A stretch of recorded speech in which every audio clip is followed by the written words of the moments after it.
Okay, good morning students. चलिए आज हम लोग डिस्कस करेंगे क्लास 8 सब्जेक्ट साइंस। ये चैप्टर 13 है साउंड, जो फिजिक्स का होगा और आप उसी में फेयर कर रहे हैं, पहले से भी करते आ रहे हैं। और आई थिंक ये हमारे लास्ट सेकेंड वीडियो होगा। इसके बाद एक वीडियो और हम करेंगे और साउंड हमारा फिनिश हो जाएगा, ठीक है। और आपको एक चीज मैं और बता दूं कि साउंड से रिलेटेड अभी तक जितने भी पॉइंट्स हमने बताया है, जो भी डेफिनेशन वगैरह आपको क्लास 8 में लिखाया है, आप देखिएगा आपके ही ग्रुप में 9 वाले बैच में, है ना, फिजिक्स में वो सब होमवर्क दिए जाते हैं, ठीक है। तो आप ये मत समझिएगा कि मुझे ये सिर्फ 8 के लिए ही पढ़ना है। बस पिछले कुछ दिन पहले मैं आपको बहुत सारे ऐसे क्वेश्चन शेयर करूंगा, बताऊंगा कि बहुत टफ एग्जाम, जो बड़े लेवल के एग्जाम होते हैं, उस एग्जामिनेशन में देखा गया कि अबाउट 20% से ज्यादा क्वेश्चन 8 क्लास के बुक से है। बहुत ऐसे क्वेश्चन जो 8 क्लास के बुक से है। लगभग 10% क्वेश्चन 7th क्लास के बुक से है ना। साइंस, यानी साइंस कहने का मतलब सोशल साइंस और साइंस दोनों हो जाते हैं। तो ये सब क्वेश्चन आपके छोटे लेवल की नहीं है, आपको आगे बहुत काम आने वाला है, ठीक है। अब हम यहाँ पे कुछ न्यूमेरिकल्स क्वेश्चन डिस्कस करते हैं जो फिजिक्स में बड़े काम की होती है, और फिजिक्स बिना मैथ के पॉसिबल है नहीं, इसलिए इस न्यूमेरिकल्स को बड़ा गौर से देखिएगा, ठीक है। यहाँ पे कुछ बातें हमने दिया आपको कि फ्रीक्वेंसी, आपको मैंने पहले डेफिनेशन भी लिखाया है, डेफिनेशन के साथ भी ये फॉर्मूला मैंने लिखा है ना। डेफिनेशन इसलिए मैं यहां नहीं लिख रहा हूं, आप वहां पे देखोगे कि फ्रीक्वेंसी इक्वल टू मैंने लिखा था नंबर ऑफ ऑक्सीलेशन बट्टा टाइम पीरियड। फ्रीक्वेंसी कहने का मतलब ऑक्सीलेशन इन 1 सेकेंड, ठीक है। Number of oscillation in 1 second, 1 second में जितने बार वो फ्रिक्वेट करेगा, ऑक्सीलेट करेगा, वही उसका फ्रीक्वेंसी होगा। किसका? तो जो ऑब्जेक्ट वाइब्रेट करता है, जो साउंड प्रोड्यूस करता है, वही उसका फ्रीक्वेंसी कहलाता है, वही उसका ऑक्सीलेशन कहलाता है, ठीक है। अगर आपसे, तो फ्रीक्वेंसी के लिए नंबर ऑफ ऑक्सीलेशन बटा टाइम बाई टाइम पीरियड हो गया। और अगर आपसे टाइम पीरियड अगर पूछा जाता है, तो time period equal to 1 by frequency. ये फॉर्मूला आपके बुक्स में भी है। मान लीजिए कि आप वैसे भी टाइम देखिए गौर से अगर देखा जाए तो टाइम निकालने के लिए ये भी हो सकता है। पहले क्वेश्चन को लिखते हैं, ठीक है। क्वेश्चन लिखते हैं फिर समझते हैं। A pendulum oscillate 40 times in 4 second, है ना। मान लीजिए ये आपका क्वेश्चन है 4 second. What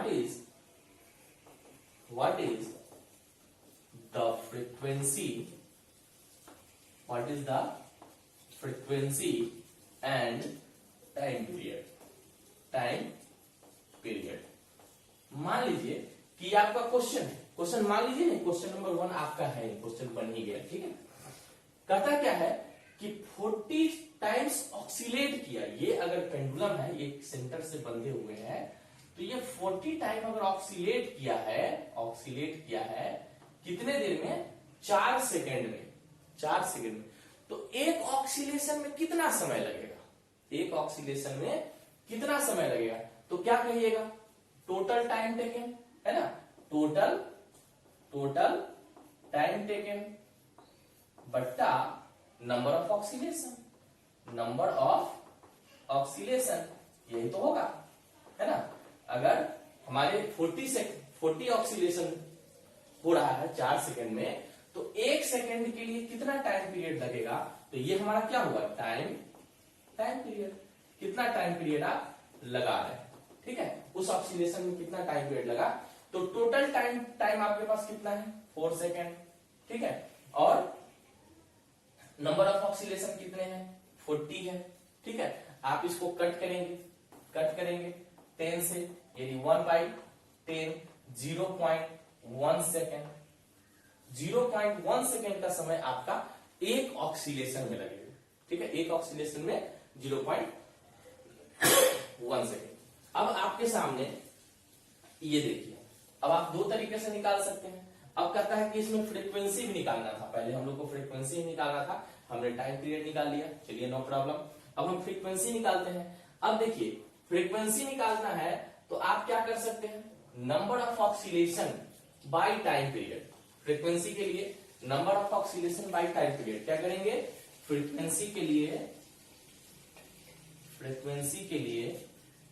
frequency equal to number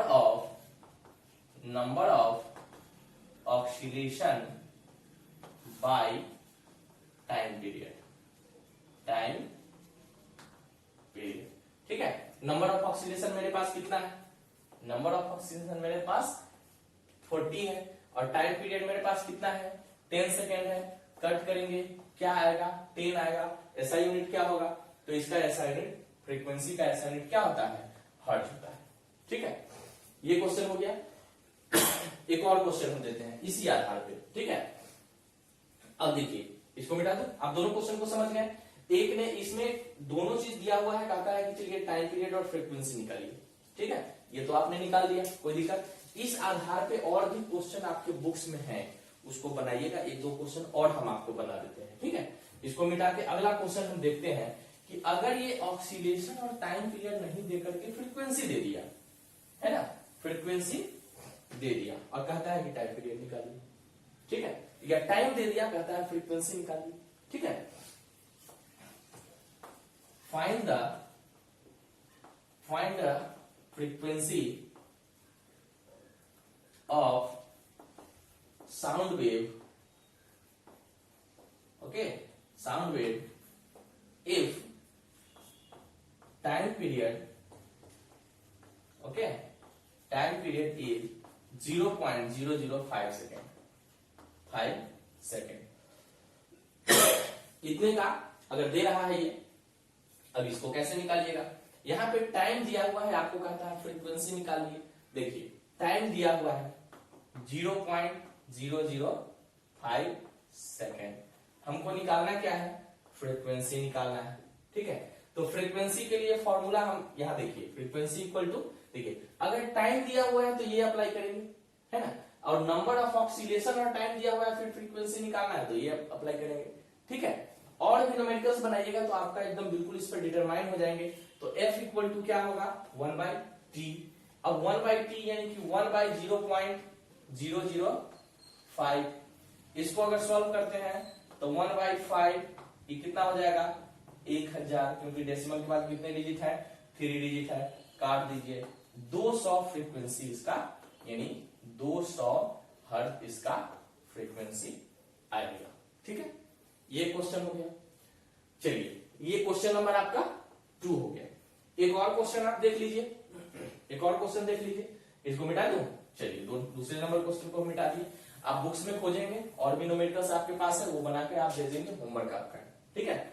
अब क्वेश्चन नंबर हम 3 एक देख लेते हैं। If A mosquito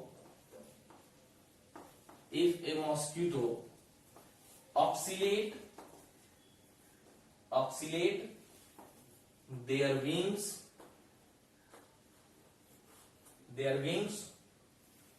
500 times in 1 second, ठीक है। what is ठीक है टाइम टेकन in 1 ऑक्सीलेशन, एक ऑक्सीलेशन में कितना टाइम टेकन होगा।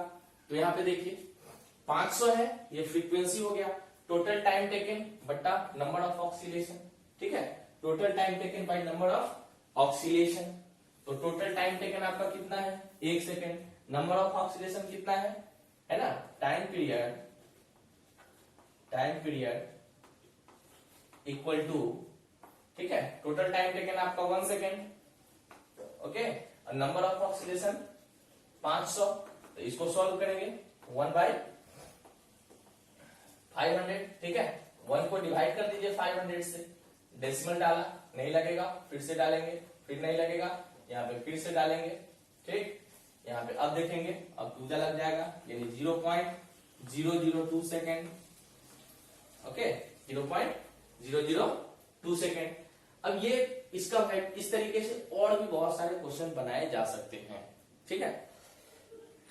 अब यहाँ पे एक और टर्म आता है कि क्या कैरेक्टर ऑफ साउंड, शायद आपको बता चुके हैं, लाउडनेस, पिचनेस, श्रिलनेस, ये सब बता चुके हैं। अगर नहीं बताया है तो कमेंट्स करके बताइएगा, उसको हम फिर से बता देंगे। अगर बता चुके हैं तो कोई बात नहीं, मुझे ध्यान नहीं आ रहा है, ठीक है, चलिए मैं इसको मिटा देता हूं। इस तरीके से 8 क्लास के लेवल में आपके इतने तरह के न्यूमेरिकल्स आपको पूछे जाएंगे। इस न्यूमेरिकल से आप बिल्कुल एकदम क्लियर रहेंगे। ठीक है, फ्रीक्वेंसी निकालना है, फ्रीक्वेंसी निकालना है 1/टाइम किस स्थिति में, जब टाइम दिया रहे, है ना। फ्रीक्वेंसी निकालना है किस स्थिति में, जब नंबर ऑफ ऑक्सीलेशन और टाइम पीरियड दिया हुआ है, उसके लिए नंबर ऑफ ऑक्सीलेशन बटा टाइम पीरियड। अगर टाइम पीरियड निकालना है ना, तो 1/f। अगर फ्रीक्वेंसी दिया हुआ है, टाइम पीरियड निकालना है तो 1/f, है ना। और या number of oscillation by total time taken. ठीक है, इस तरीके से आप निकालेंगे। अब यहाँ पे बात आती है कि क्या सभी वाइब्रेशन, जितने भी वाइब्रेशन होंगे तो साउंड प्रोड्यूस करेगा? बिल्कुल करेगा। जितने भी वाइब्रेशन होंगे वो साउंड प्रोड्यूस करेगा ही करेगा। तो क्या हम वो सारे साउंड सुन सकते हैं? जो साउंड मुझे सुनने की बातें आती है वो सारे के सारे साउंड हम सुन सकते हैं? तो नहीं। ठीक है, तो अब जो है एक ऑडिबल साउंड जिसको हम सुन सकते हैं, बड़े इंपॉर्टेंट क्वेश्चन है, कई बार ये कॉम्पिटिटिव एग्जाम में आ चुके हैं। Audible sound and inaudible sound. Inaudible sound, इसको आप देखिए। ऑडिबल साउंड 20 हर्ट्ज से लेके 20,000 हर्ट्ज तक के साउंड को, अब ये तो आप कंफर्म है कि हर्ट्ज क्या है, 20 क्या है, 20,000। एक सेकेंड में अगर 20,000 से, है ना, 20,000 से तक इतने रेंज का अगर साउंड फ्रीक्वेंसी है तभी हम सुन पाएंगे, नहीं तो हम नहीं सुन पाएंगे। बच्चों का जो हियरिंग कैपेसिटी होती है वो थोड़े से कम भी होते हैं। डॉग वगैरह का, कुछ एनिमल्स का कम होता है, उसके ऑडिबल रेंज एक्सेस भी होता है। तो इसको हम लोग ऑडिबल रेंज कहेंगे, ऑडिबल साउंड कहेंगे। और इससे ऊपर यानी 20 हर्ट्ज से अगर कम है, 20 हर्ट्ज से अगर कम है ना, कोई भी साउंड फ्रीक्वेंसी अगर 20 हर्ट्ज से आपका कम आ रहा है तो ये हमारा होगा इनऑडिबल साउंड। इनऑडिबल साउंड, है ना। या 20,000 से हर्ट्ज से 20,000 हर्ट्ज से ज्यादा है तो भी हमारा होगा इनऑडिबल साउंड। ठीक है, अब 20,000 से जो कम होगा तो इसको हम कहेंगे इंफ्रासोनिक साउंड। ठीक है, 20 हर्ट्ज से अगर कम का साउंड है तो उसको हम कहेंगे इंफ्रासोनिक साउंड। ठीक है, और 20,000 से अगर ज्यादा वाला रेंज है इसको हम लोग कहेंगे अल्ट्रासोनिक साउंड। Ultrasonic sound. ठीक है, अल्ट्रासोनिक साउंड कहेंगे। ये आप एकदम याद रखिएगा। ऑडिबल रेंज 20 हर्ट्ज से 20,000, क्वेश्चन बनाइएगा न्यूमेरिकल्स। और ये 20 से नीचे है तो इंफ्रासोनिक साउंड, 20 से ऊपर है, 20,000 से ऊपर है हर्ट्ज से तो ये अल्ट्रासोनिक साउंड। मतलब इस रेंज के साउंड को हम नहीं सुन सकते। ठीक है, देखिए डॉग वगैरह जब भूकंप वगैरह आने वाला होता है तो जमीन के नीचे से कुछ वाइब्रेशन होता है जो हम लोग तो नहीं सुन पाते हैं, लेकिन कुछ एनिमल्स सुन जाते हैं। एक डाल्टन व्हिसिल्स होते हैं, है ना। क्या नाम होता है? डाल्टन व्हिसिल्स। उस डाल्टन्स नहीं, गैल्टन्स व्हिसिल्स।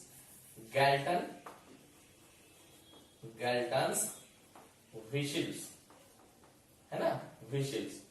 तो ये गैल्टन व्हिसिल्स जो है ना, ये डॉग वगैरह जो है ये 16,000 से 22,000 के रेंज तक सुन सकता है। तो इसीलिए इसके नॉर्मल रेंज से थोड़ा ऊपर नीचे होता है ना। और डॉग को वो व्हिसिल्स के माध्यम से उसको ट्रेनिंग दी जाती है और उसी आधार पर वो चोर वगैरह को, उस शिकार वगैरह को पकड़ने का काम करता है ना। यहां तक समझने में कोई दिक्कत नहीं। अब हम लोग देखेंगे कि क्या साउंड हमारे लिए हार्मफुल है या यूजफुल है। अगर ये साउंड, ठीक है, हार्मफुल इंपैक्ट है ना ऑफ लाउड साउंड, अगर ज्यादा साउंड होगा तो क्या होगा, है ना। देखिए इंसोम्निया, स्लीपिंग की प्रॉब्लम हो जाएगी। हियर प्रॉब्लम, हाँ ईयर प्रॉब्लम हो सकते हैं अगर तेज साउंड में अगर रहेंगे लोग। एंजाइटी होगा, एंजाइटी, गुस्सा आएगा, है ना। हाइपरटेंशन होगा। तो ये सब अधिक अगर साउंड में लोग रहते हैं तो ज्यादा साउंड में रहने वाले लोगों को ये प्रॉब्लम हो जाता है। नेक्स्ट वीडियो में हम लोग डिस्कस करेंगे कि कैसे उस साउंड को रिड्यूस कर सकते हैं, उसको बैलेंस में ला सकते हैं, और आई थिंक वो हमारा लास्ट वीडियो होगा। इसके बाद एक वीडियो आपका और है। ओके, तो इसको आप नोट्स बनाए, इसका होमवर्क बना के भेजे। आज के लिए इतना ही। Okay, goodbye, thank you.